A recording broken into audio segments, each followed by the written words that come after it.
शिव कृपा से उजाला। जय बाबा बैजनाथ। बहुत पुराने समय पहले की बात है।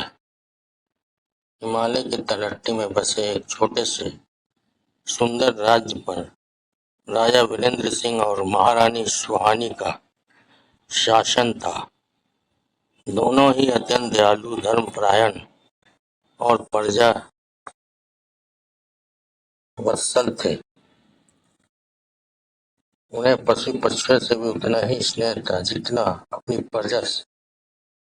महल के आंगन में मोर नाचते थे, गौशाला में गायों की सेवा होती थी और बगीचे में पंछियों का कलरव गूंजता रहता था। गायों के दूध से भोलेनाथ का अभिषेक किया जाता। राजा और रानी भगवान शिव और माता पार्वती के परम भक्त थे। हर सोमवार वे व्रत रखते, शिवालय में जाकर पूजा अर्चना करते और गरीबों में दान देते। राज्य की प्रजा भी उनके आदर्शों का पालन करती थी। खेत लहलहाते थे, नदियां कल कल बहती थी और हर घर में सुख शांति का वास था। इसी राज्य में एक गरीब कुम्हार माधव अपनी पत्नी और 2 बच्चों के साथ रहता था। वह मेहनती था और मिट्टी के सुंदर बर्तन बनाकर अपना जीवन यापन करता था। राजा रानी उसकी ईमानदारी और परिश्रम से बहुत प्रसन्न थे और समय समय पर उसकी सहायता भी करते थे। एक दिन अचानक राज्य पर भयंकर अंधड़ और तूफान आ गया। काले बादलों ने आकाश को ढक लिया, तेज हवाएं चलने लगी और मूसलाधार वर्षा होने लगी। पेड़ उखड़ गए, पर घर टूट गए, खेत बर्बाद हो गए। पशु पक्षी भी भयभीत होकर इधर उधर भागने लगे। पूरा राज्य मानो संकट में डूब गया।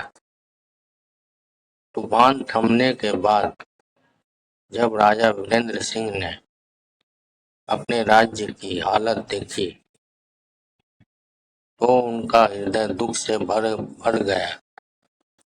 प्रजा के घर उजड़ चुके थे, अन्न नष्ट हो गया था और कई लोग घायल थे। राजा ने तुरंत राहत कार्य शुरू करवाए, लेकिन नुकसान इतना अधिक था कि वे बहुत चिंतित हो गए।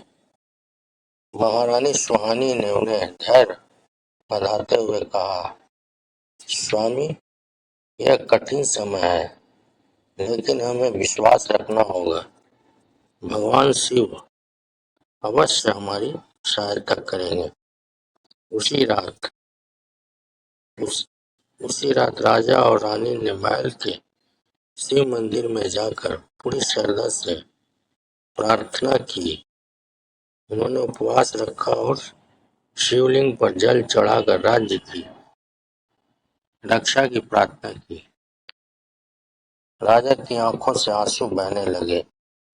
हे महादेव, हमारी प्रजा को इस संकट से बचाइए।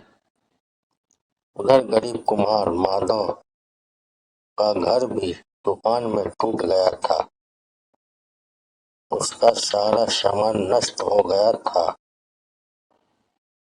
लेकिन फिर भी वह निराश नहीं हुआ।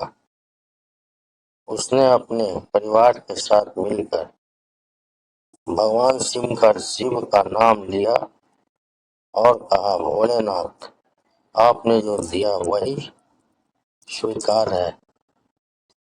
हमें फिर से मेहनत करने की शक्ति दीजिए।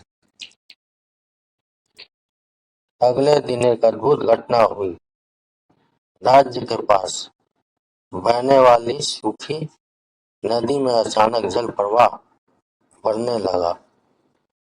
आसपास की भूमि उपजाऊ हो गई और कुछ ही दिनों में खेतों में हरियाली लौट आई।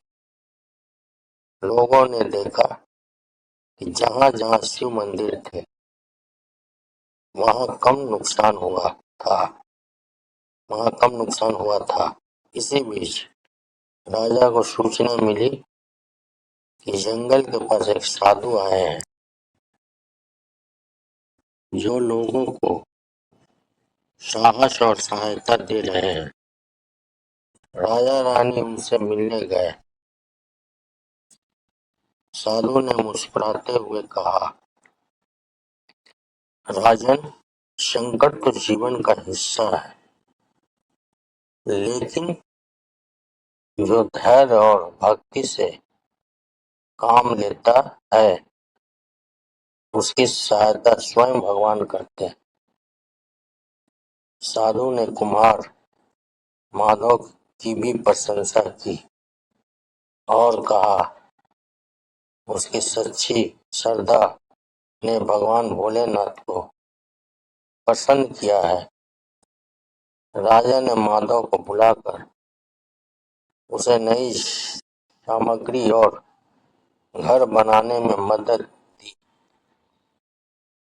धीरे धीरे राज्य फिर से समृद्ध होने लगा। लोगों ने मिलकर एक दूसरे की सहायता की। पशु पक्षियों के लिए भी नए आश्रय बनाए गए। राजा और रानी ने और भी अधिक सेवा और भक्ति में मन लगाया। एक दिन जब राजा रानी फिर से मंदिर में पूजा कर रहे थे, उन्हें ऐसा अनुभव हुआ मानो भगवान शिव स्वयं उन्हें आशीर्वाद दे रहे हो। उनके मन में एक अद्भुत शांति भर गई। राजा वीरेंद्र सिंह ने कहा, यह सब भगवान की कृपा और हमारी प्रजा की एकता का परिणाम है। उस दिन से राज्य में यह सीख हमेशा के लिए बस गई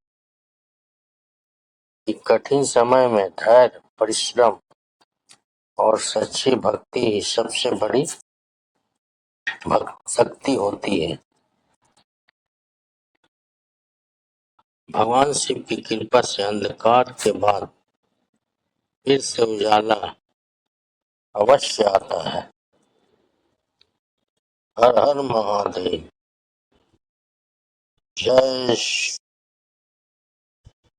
जय श्री जय भोलेनाथ। माता पार्वती की जय। ओम नमः शिव। जय माता दी। जय श्री भोलेनाथ बाबा, माता पार्वती की जय। ओम नमः शिवाय। ओम नमः। जय माता दी। जय माता दी। ओम नमः शिवाय।